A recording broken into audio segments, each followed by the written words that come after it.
Hello and welcome to the Full Advisor Coaching Podcast. I'm your host, Kristin Harrod, and today we're going to be talking about the people in your firm. That's right, we're going to talk about talent management. And to help me in this discussion, I have brought in one of the industry's top experts. I'd like to welcome Kelli Cruz. Welcome, Kelli. Thanks, Kristin. It's great to be here. Yeah, it's good to see you. Kelli and I are a few miles from each other out here in the Bay Area, one Golden Gate Bridge apart.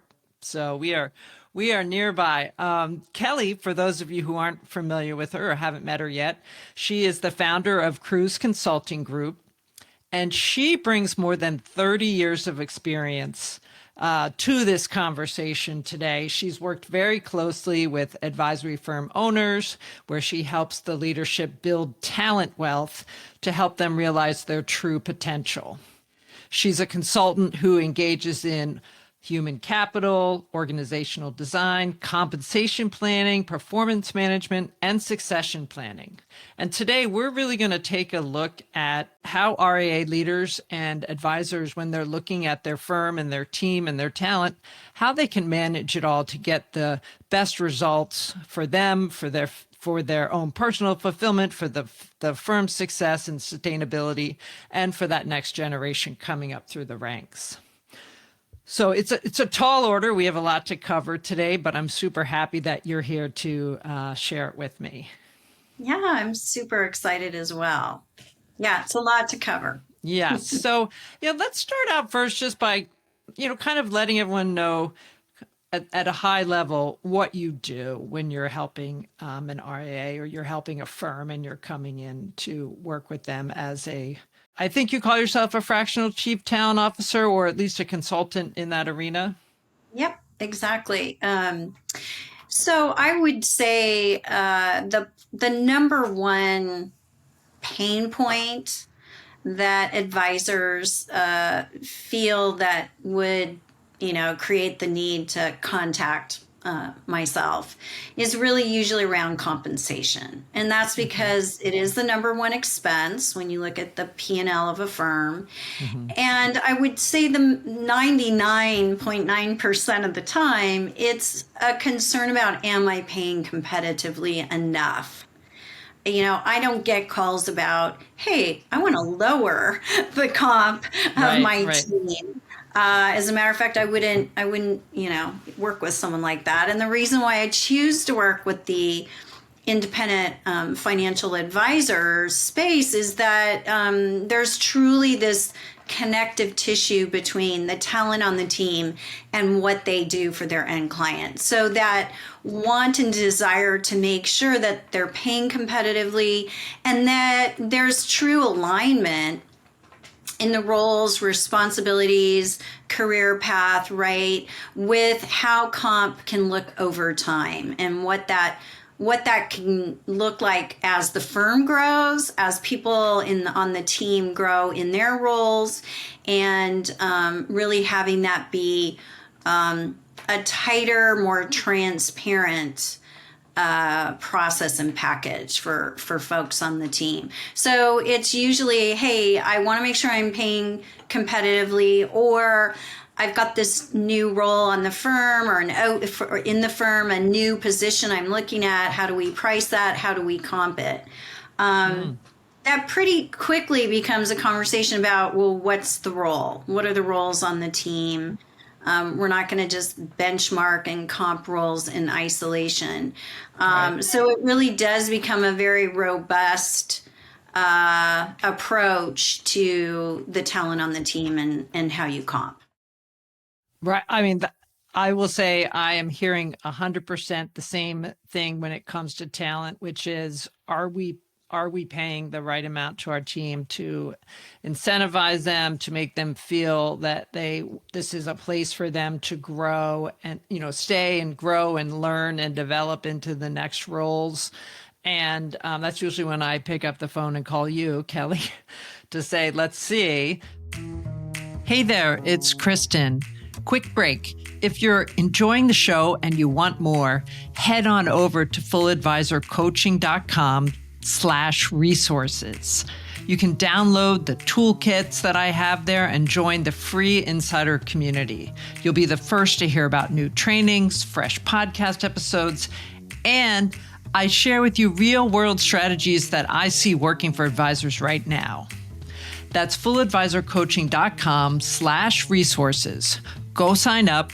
It's completely free. And now, back to the show. When you're looking at setting these responsibilities or the roles for a position, and I'll just let the listeners know, I heard Kelli speak at FPA NorCal a few months ago. I've heard Kelli speak many times, and we've co-presented a few times, which has been a blast. But I know one of the things you were talking about there is just kind of fundamentally, if there aren't responsibilities outlined for each role, then you're already kind of behind the eight ball a bit. Is that the case? Yeah. And how do you approach that?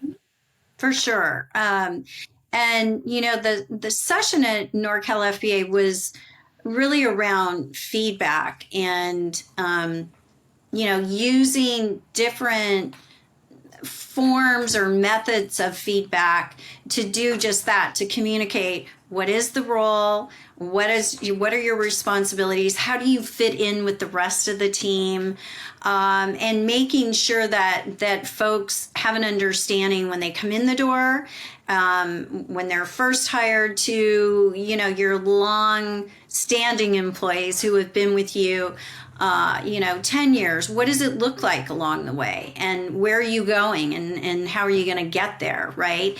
And that for some people is a very defined career path, and that for others is just growing in their existing role and taking on more responsibility or developing new skills around technology, workflow, things that enhance the overall experience the employee has, but also directly relate to the client experience. So I feel that there is a definite need to be really clear, and I use job descriptions. That sounds, fairly basic. There's probably people listening right now or watching and saying, yeah, we have job descriptions. My question would be, when was the last time it was updated? When was the last time you reviewed it with the person in the job? Right. And are you using that as a foundational piece to then plan from there for the role and the career path for that person? And I oftentimes say, job descriptions like, the first draft of a financial plan with your clients. It's a really important foundational piece by which all the roles in the firm, people can understand who's doing what. So I always recommend let's share them amongst the team. We use them for pricing the job. I mentioned a little bit ago about benchmarking, but that's part of what we use. We benchmark against the roles and responsibilities, not the job title. Okay. Because job titles can mean different things. And we use them as foundational pieces for creating the career path, for advisory, for ops admin, for those firms that are doing investment management inside the firm. We have an investment management track. So if you take away one thing from listening to this discussion, revisit those job descriptions or think about creating them if you don't have them. Yeah, I think that's really helpful and really clear. And I've worked with some firms just in a one-off job description for like a single hire, where, especially in a younger firm that has fewer advisors, I won't say that, they've reached a certain level and then they're like, now it's time to expand. Now it's time to think beyond myself.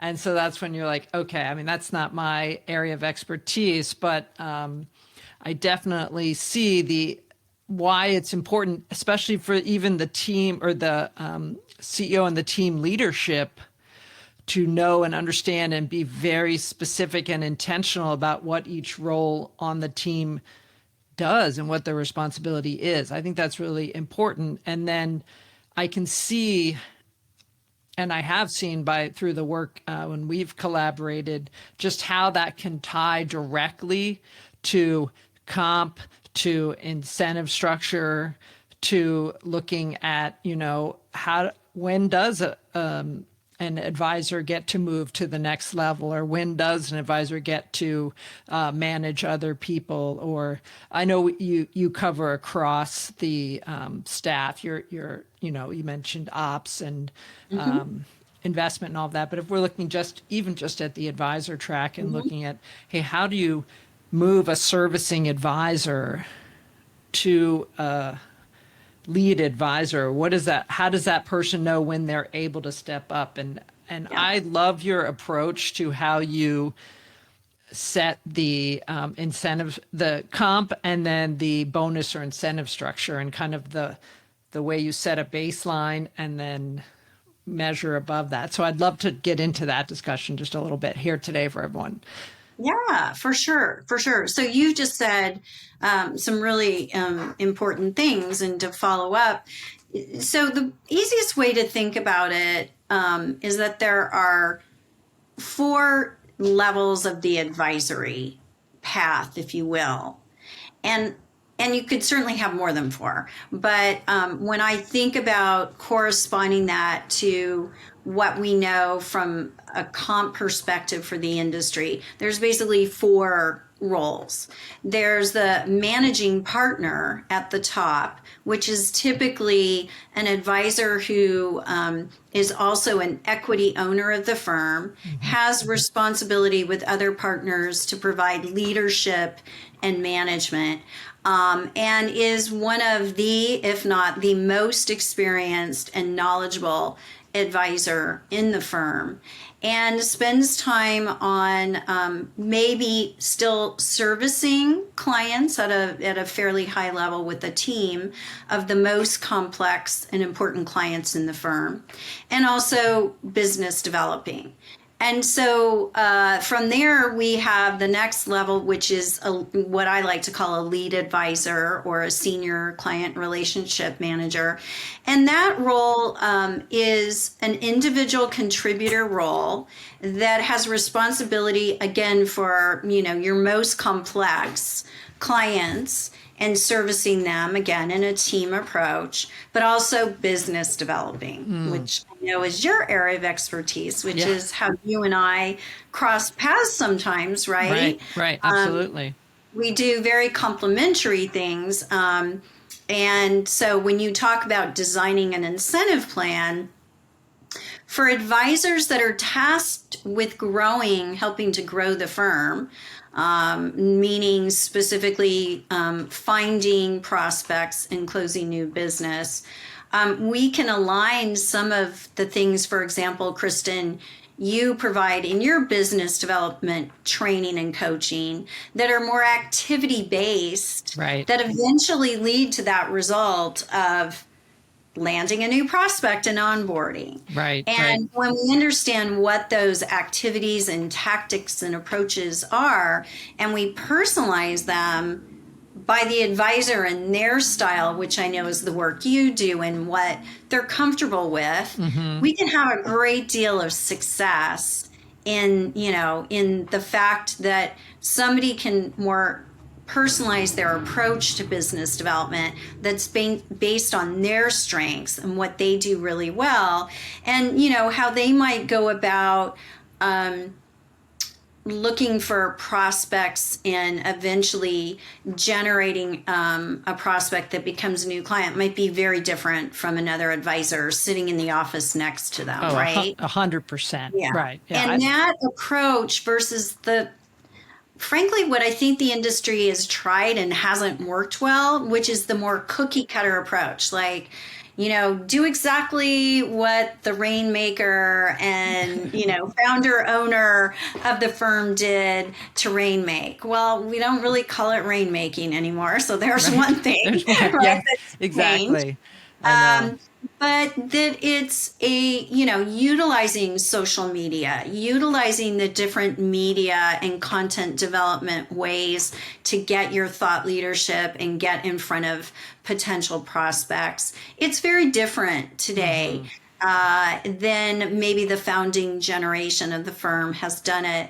And so we can align back to the comp and incentive plan and metrics, I always say to my clients, okay, first we have to teach people how to do something, whether that's business development or it's adopting a new technology, a new approach to financial planning, whatever it might be. We have to first teach, and then we can use the incentive plan to reinforce those things that we know will ultimately lead to the success. And if we try to shortcut that or short circuit it and get straight to only incenting the result, Right. Your comp plan's going to fail. Right. So this is why, I would still say the number one problem advisory firms have is generating new business. And so we need a different approach. And we need to make it more of a program of here's what you need to do, and then reinforce through not only the comp plan, but the career track and who's getting promoted and who becomes potentially an equity partner to align with those things, instead of it being like a shotgun approach. We need to grow, and we need to have everybody out there, cold Hustling. calling. Yeah. Pick up the phone. Did you make 100 calls today? Yes. Right. And this is something that's near and dear to my heart too, because, I think I had a great conversation with the head of a firm a couple weeks ago who was talking about just how even the advisors coming in are very different than when, 30 years ago when people got in the business. It was really, you were hired in to be a sales person to pick up the phone and start dialing. And now you're being hired in to execute a financial plan, to do pair planning work, to do some of the other types of work that is not directly client facing right away. And then you're brought into client meetings, and then you move up, maybe you start to lead the relationship, and then you're like, okay, well, so now get new business. And it's like, well, where along the way did you learn how to develop new business? So it's and some people with a certain personality, as I've talked to in a few episodes of this podcast, they end up, being assumed that they're going to be great at it. And then there's people who have a different kind of personality, who might be more introverted or be able to contribute in a different way, who then might be overlooked. Whereas, it's kind of taking a look at, this gets back to your point about educating first and really shaping an approach that kind of meets people where they are, but also aligns, importantly, I think, with the goals of the firm. Because I do know one of the things you talk about, and I don't want to overlook career track, but we'll come back to that, is, one question I have, at what point do you, as you're working with advisors who might be resistant to, say, learning business development, but they want to be compensated in a higher role, or here's another one I've heard, they want equity. Mm-hmm. So how do you work with firm leaders to understand or communicate the message of expectation on that? And maybe this does tie back to career path. Mm-hmm. Because that's something I've heard too, a frustration from leadership is like, well, I'm not going to give equity for without business development. And so I'm just curious, and I know there's different schools of thought on that. I'm just curious what you're seeing and how you approach that. Yeah, I think that's everything you said. I've heard and seen in the industry as well.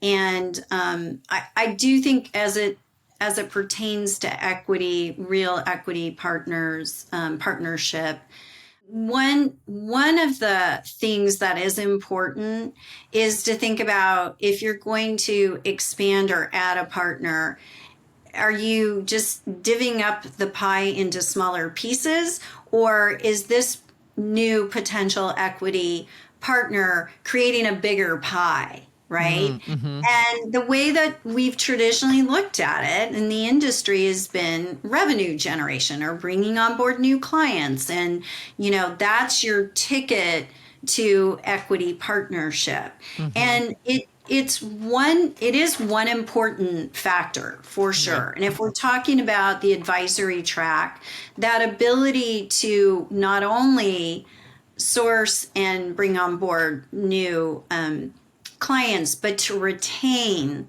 Right. ideal clients, like the right Yes. clients for the firm, not Mm, just any client, is really important. And management and leadership and training and development of junior staff members is also a really important thing. So I really do encourage my clients to think about what are the different areas that contribute to the overall success of the firm that you want to reward somebody with true equity partnership. mm. And for those that are not in an advisory, a revenue generating role, what ways is that role and that person in the role contributing to the economic success of the firm? That could be through, you know, workflow improvements and enhancements, Right. capacity, increasing capacity of the firm. It doesn't necessarily, equity owners, path to equity partnership doesn't have to just be for the revenue generating roles.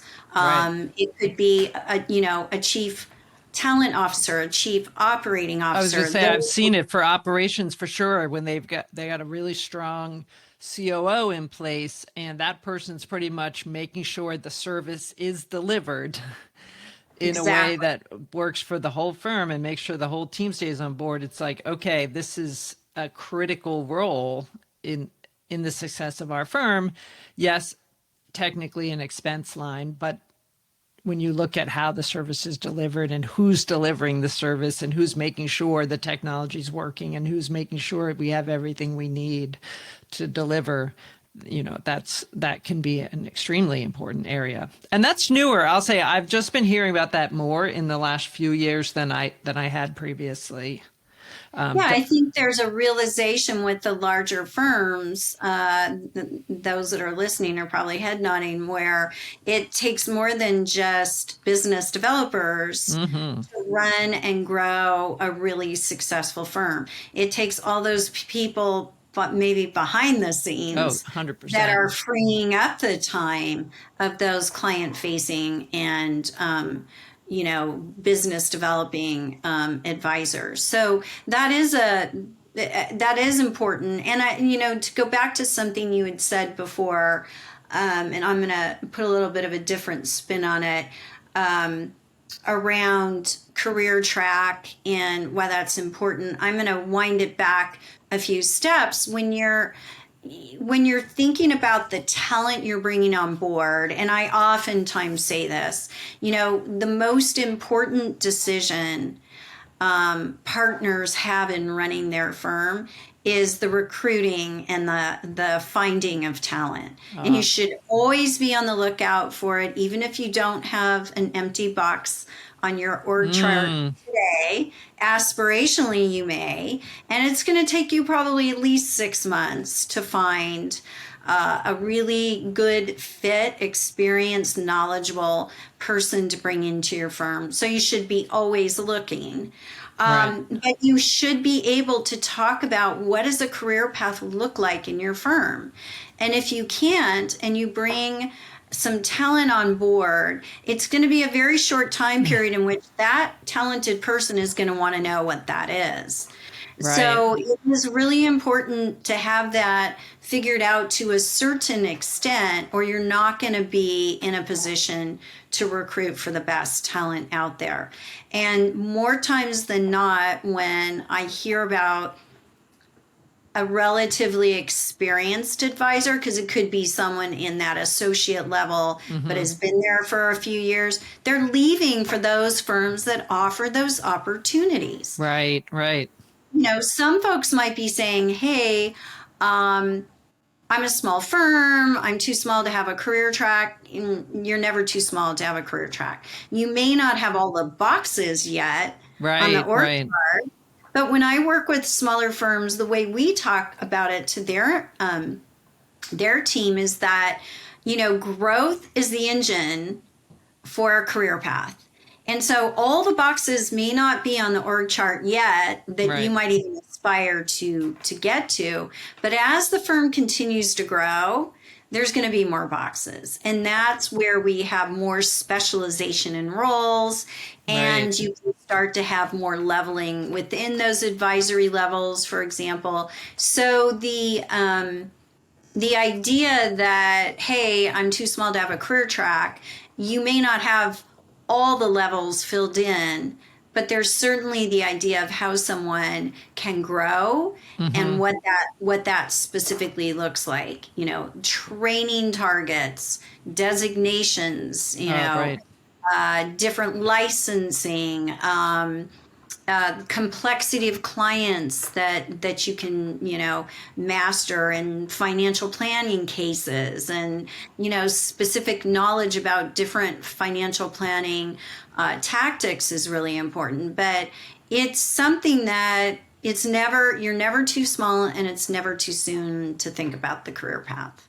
And I think along those lines, I think there's something to be said for leadership, whether it's a single leader bringing in their first advisor, or, a leadership team looking at, a team of 30 people or 40 people when you're hiring someone new. Just the idea that the firm is focused on your growth and wants you to be part of the team and continue to be part of the team and continue to contribute to the level and degree to which you desire and you've shown capability.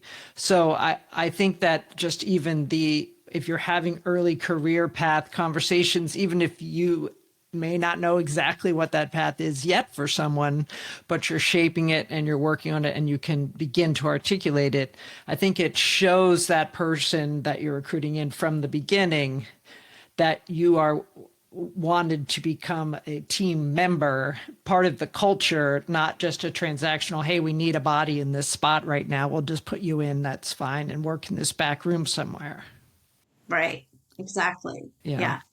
And you had asked me, I think in prepping, for our podcast, Mhm. I do have something that I can provide as an example of what that career path Oh, that's framework. great.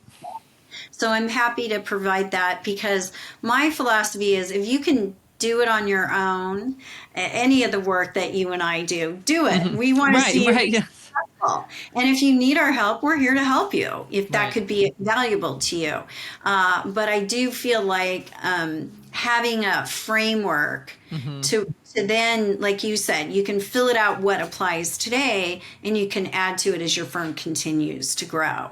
Oh, that'd be great. We'll put that in the show notes. So thank you. We'll have that available. Yeah, I do want to sure. go back to those 4 levels of advisory because I think we got through managing partner and lead advisor, the next 3 and 4, just so we don't leave an open loop here.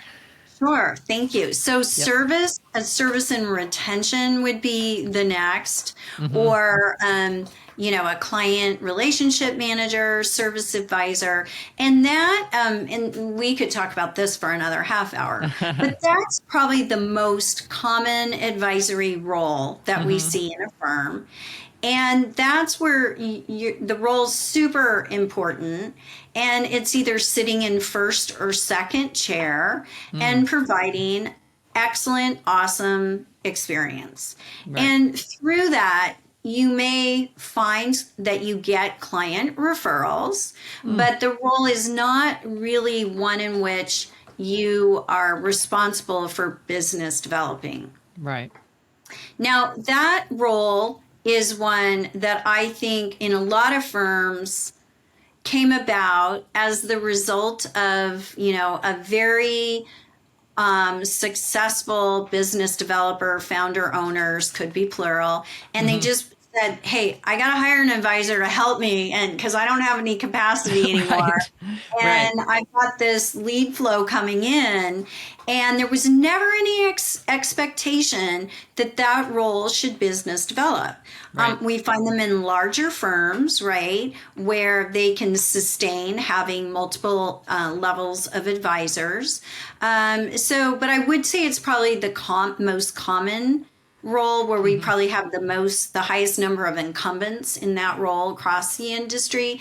It's also one that a lot of times gets confused as a lead advisor. from the standpoint of, well, I am leading on complex clients. There isn't anybody else, Right, right, above me in the firm other than the, managing partner or partners. But there isn't the expectation that they are developing business. And so sometimes I think there's this confusion that your job title might be senior financial planner or financial lead financial planner or lead financial advisor. Like the job title equates to being comped at that lead advisor level, when in actuality it's the business development and the complexity of the clients that are driving that higher level and the higher comp for the level. And then the entry level, or the one where most folks are coming into the industry, is a associate advisor or support advisor or paraplanner. right, For okay. those financial planning focused firms. And that's one where there's no advice. You're not giving advice, you're learning. It's a very important role because you're prepping, you're help prepping for meetings, you're doing meeting follow-up, you're putting together for financial planning firms, you're putting together the first draft of the financial plan and updating financial plans. It's even smaller firms should have at least one. Right, I right, try to make that happen with my right, clients, because otherwise your next level advisor up, who isn't being paid to be a support advisor, is part support advisor. right, right, So you're not getting the most efficiency at that level that you should be. right. And the person in that role is probably not fully engaged at the level they want to be, because they're still doing support and more administrative type duties. Right, right. And the degree to which they get client interaction or client facing activities, I guess, varies based on firms and culture Yes. and when they bring someone into a meeting or don't. And I'm sure that's kind of varies across the board, right? It does, but I have to say the majority of the firms I'm working with, those associate or support advisors are getting in the room with the clients pretty early on. That's good. I Even would if think it's that'd be just, beneficial. yeah, yeah, even if it's just to observe and watch. I was going to say note take Yeah. for those firms that haven't gone to AI yet with note Yeah. taking. But even then, you need somebody to sanitize that and make Right, sure, right. right, that things Yeah. get entered correctly and things are, workflows are generated into your CRM and other systems. So there's more than enough work to go around. I don't think AI is going to replace the support advisor role anytime soon. Now we've recorded that, so we'll Yes, see I if I'm know. right about that. But I think also it's an important exposure for someone just to hear the dialogue, see the response of a client, because it's hard when especially if you've come out of school, say, or just gotten out of your financial planning degree, or coming, or even if you're transitioning from a different industry like I did when I got into this field. It's just the exposure of seeing, wow, this is the kind of conversation you're having. This is what we're dealing with. This is the resistance clients give, or this is what they're excited about, or how they feel relieved. So I think even if you are invited in just, and introduced as, hey, this is, so-and-so who's a paraplanner on the team, and we're giving her exposure to, what it's like to work with clients. I think it's an incredible experience for young, newer It is. advisors. It is. It's helpful in a couple of ways. One is it will help weed out the ones that thought that's what they really wanted to do and they didn't. Yeah. Now, maybe they can end up on the ops and admin side of your organization. It doesn't mean you'll lose them and not have them stay with the firm. Right. It also, I think, some of the biggest successes I've seen with firms that have these roles and are investing really in training up the next Mm-hmm. generation of advisors. I think it's fast tracking, Oh, between interesting. the Yeah. CFT program and these programs in colleges that, are for financial planning and help, right, with the curriculum around that.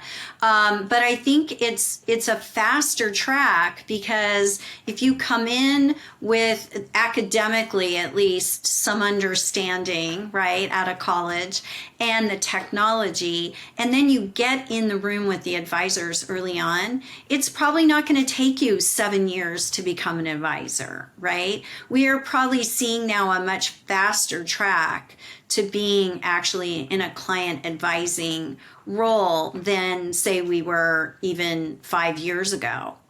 I know with one of my clients, the fast track is 3 years. He's sitting in front of in front of his clients now. And part of that is his own ability to present and have a presence in the room and command, right? Those are interpersonal skills, but he couldn't have gotten there if he hadn't checked all the boxes on the academic and the understanding and the technical, right? But he got so far by being in the room early on, observing and watching the other really great advisors. Kelli, tell me, do you also see that sometimes people who come in, they ultimately find like certain advisors that maybe being a servicing advisor is their career path, and that's, I hear from other advisors, some who are like, I just want to do the planning and that's all they want to do. Is that something that you can account for with this, or firm owners can handle, or are they always looking to move people up? How does that work? Yeah, I think that's a great question. Absolutely, firms need excellent service and retention advisors. So if somebody doesn't want to take on the business development, doesn't, that's just not in their DNA, firms need really great advisors. So I don't think there's ever not going to be an opportunity or a place for those advisors. Then the question becomes, what else can you do in that role that continues to add value for your clients, right? And for your own career development and your own compensation future. And a Right, lot of right. times, especially with financial planning, that's getting a different designation, right? Oh, it's Having an true. area of specialization, right?